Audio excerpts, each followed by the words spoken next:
Je vais commencer par vous poser une question simple. Qui êtes-vous? Ouais, ça commence bien, ouais. Ouais. Pour répondre à cette question, vous allez d'abord probablement me sortir votre nom, ou votre prénom, ou les deux. Puis vous allez peut-être creuser un peu, vous allez me parler de votre travail, de vos études, de votre famille, de votre ville.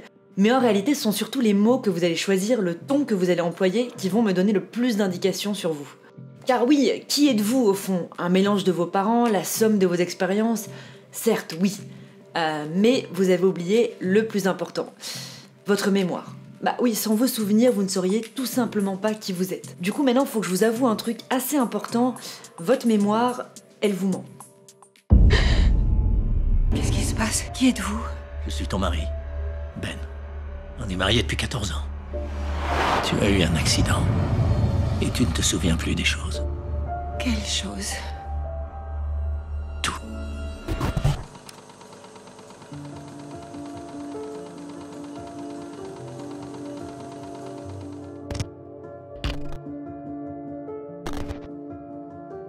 Qu'y a-t-il de plus essentiel que notre enfance? Je me souviens quand la maison de mes grands-parents était en construction et qu'on jouait avec le sable du jardin.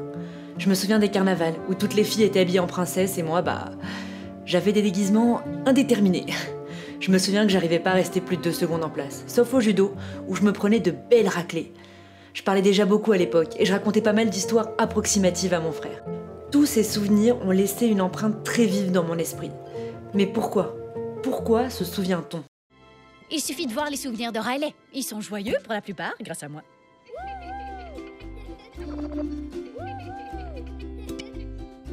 Mais les souvenirs vraiment importants sont là. Je ne vais pas rentrer dans les détails, mais ça s'appelle la mémoire centrale.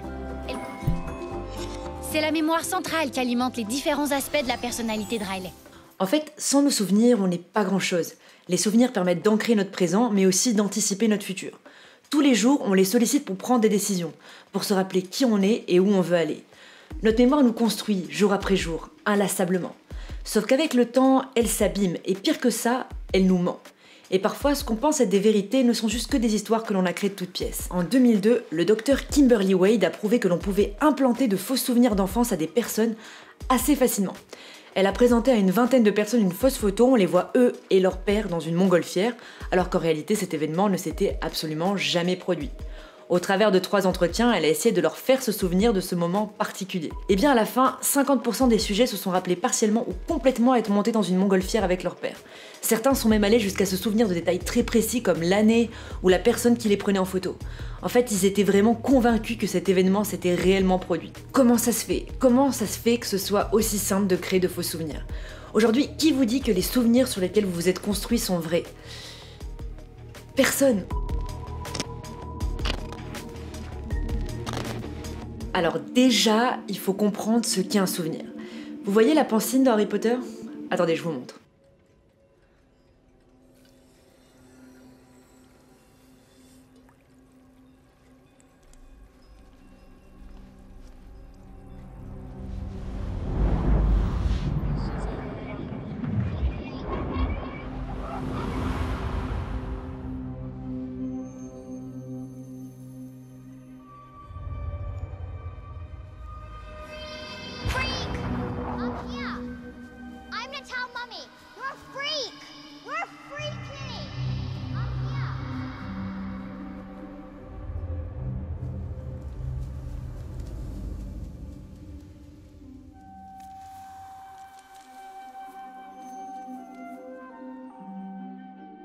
Un souvenir, c'est exactement, mais alors exactement, le contraire de ce qu'on vient de voir.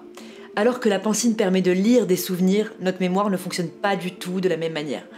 Un souvenir n'est pas une photo ou un film de notre passé. En fait, il faut plus le voir comme une page Wikipédia. Un récit de base modifié année après année par une multitude d'éléments et de personnes diverses. Alors, comment ça marche exactement ? À chaque événement que vous vivez, votre cerveau est en ébullition. Chaque neurone s'active chacun de leur côté pour enregistrer des éléments de la scène. Certains s'occupent de reconnaître les visages, les animaux. D'autres les couleurs, le lieu, les émotions, le contexte. À ce stade, on a juste une collection d'informations indépendantes stockées dans différentes régions cérébrales. Une seule structure cérébrale est capable de former une mémoire cohérente. L'hippocampe. C'est bien lui qui garde une trace de ce que nous avons vécu et les conserve dans le temps. Problème, à chaque fois que l'on évoque un souvenir, il se réécrit en fonction de nos expériences dans le présent. On le reconstruit alors en y assimilant de nouvelles informations. Et avec le temps, une bonne partie du souvenir original a simplement disparu.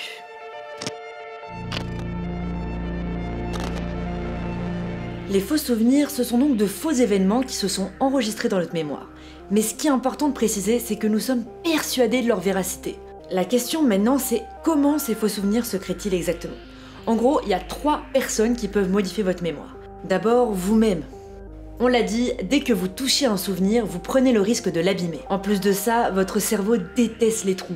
Il s'occupera lui-même de remplacer les détails que vous pouvez avoir oubliés avec le temps. Du moment que le souvenir lui paraît cohérent, il l'enregistrera comme si de rien n'était. Ensuite, il y a vos proches. Franchement, qui n'a jamais eu de débat avec un pote sur un événement que vous avez tous les deux vécu, mais que vous vous rappelez pas de la même manière ? Il était pas mal ce sushi, on est allé manger lundi. Bah, c'était pas lundi, c'était mardi. Pas du tout, t'étais chez qui mardi ? Absolument pas, je m'en souviens très bien. T'es arrivé en retard parce que les Mexicains faisaient des travaux sur la 5e. Bref, la plupart du temps, il y a bien une personne qui se trompe. Voire les deux. Mais qu'importe, de nouveaux éléments viennent se rajouter au souvenir de base, et donc l'hippocampe enregistre une copie erronée de votre souvenir. Dernier type de personnes qui peuvent modifier vos souvenirs, les professionnels. Genre les psys, les docteurs, les policiers. Pour illustrer cette partie, on va faire une petite expérience ensemble qui date de 1978. Donc on va pas pouvoir la faire en entier, mais essayons quand même. Je vais vous montrer 2 photos, vous les regardez et ensuite j'aurai des questions à vous poser dessus.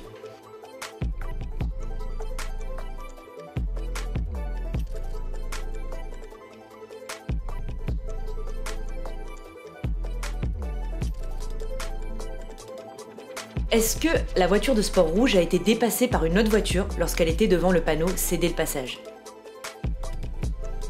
Y a-t-il des témoins de l'accident ?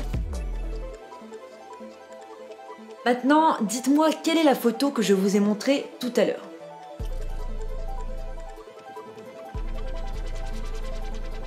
La réponse, c'était la photo B. Alors, vous avez peut-être eu juste, mais sachez qu'entre 30 et 40% des gens se trompent. Comment ça se fait ? En fait, dans la première question que j'ai posée, j'ai rajouté un élément faux qui vous a peut-être induit en erreur. J'ai précisé le panneau « Cédez le passage » alors que je savais pertinemment que c'était un panneau stop. En fait, ce qu'il faut retenir, c'est que la façon dont on pose les questions a une grande influence sur les réponses et sur la perception que l'on a de ce qui nous entoure.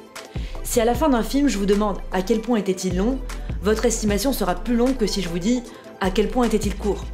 Le fait que nos souvenirs soient malléables pose pas mal de problèmes, ne serait-ce que pour la quantité de condamnations qui reposent sur des témoins oculaires. Un des gardiens déclare qu'immédiatement après le meurtre, alors que vos mains étaient couvertes de sang, vous avez demandé une part de gâteau au chocolat. Non. C'est dans le rapport, vous avez demandé du gâteau. Qui peut demander du gâteau alors qu'un homme gît sur le sol avec sa cervelle qui coule de son crâne ? Quelqu'un qui ne mesure pas la portée de ses actes. Regardez-moi. C'est une carte maîtresse, parce que ça veut dire que vous ne pouviez pas faire la différence entre le bien et le mal. Évidemment que je sais que c'était mal. Oui, vous le savez, 30 ans plus tard, aujourd'hui. Là, on parle de ce qui s'est passé à l'époque. Il est hors de question qu'à la barre je dise « Oui, j'ai demandé une part de gâteau ». Le jury va m'envoyer direct sur la chaise électrique si je balance Il un n'y aura truc aussi aucun faux. jury si vous ne voulez pas le dire. Est-ce que vous comprenez ? Si on veut réussir à vous faire sortir de là, toute notre ligne de défense repose sur une seule question. Étiez-vous conscient que le fait de tuer Gerald Reinhoff était mal ? La seule bonne réponse, c'est de dire que vous ne l'étiez pas, d'accord ? Alors, vous devez bien réfléchir à ce que vous allez dire à ce psy. Il y a une époque où les thérapeutes étaient super fiers d'avoir aidé certains de leurs clients à retrouver la mémoire. À la manière dont on a retrouvé la ville oubliée de Pompéi, presque intacte après avoir enlevé la couche de sang sous laquelle elle dormait depuis des années, les souvenirs enfouis depuis des décennies peuvent émerger un jour ou l'autre. C'est ce qu'on appelle les souvenirs retrouvés. Mais vous vous doutez bien qu'au vu de tout ce qu'on vient de se dire, cette théorie est très controversée. Car à force de creuser dans la mémoire de quelqu'un, on finit par y retrouver tout et n'importe quoi. Et dans les années 80, à l'époque où de gros scandales d'abus sexuels étaient dévoilés, les tribunaux ont eu à traiter des causes d'abus dont souvent la seule preuve résidait dans les souvenirs retrouvés. Aujourd'hui, la bataille fait toujours rage entre souvenirs retrouvés et souvenirs inventés. Et malheureusement, il est impossible de détecter les souvenirs créés de toutes pièces. Vous vous rappelez de l'hippocampe ? Eh bien, que le souvenir soit vrai ou faux, il le stocke exactement de la même manière. Il faut donc faire extrêmement attention à la manière dont on manipule la mémoire de quelqu'un d'autre, car les conséquences peuvent être dramatiques.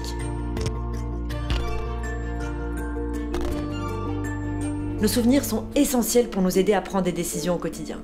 Mais on ne peut pas vraiment se fier à eux. Et ça soulève pas mal de questions. Quelle est la part de réel dans ma mémoire? Quelle est la part d'imagination?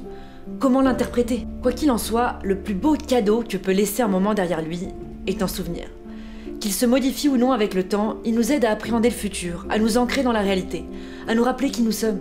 Comme dit Woody Allen, ouais, encore lui, je me demande si un souvenir c'est quelque chose que l'on a ou bien quelque chose que l'on a perdu. Cet épisode est terminé, j'espère que vous avez appris plein de trucs. Moi en tout cas le sujet me passionne vraiment et je pense que j'aurais pu en parler pendant genre 4 heures. Bref, si vous avez aimé, abonnez-vous, faites des commentaires si le cœur vous en dit. Je reviens bien vite sur vos écrans. Ciao.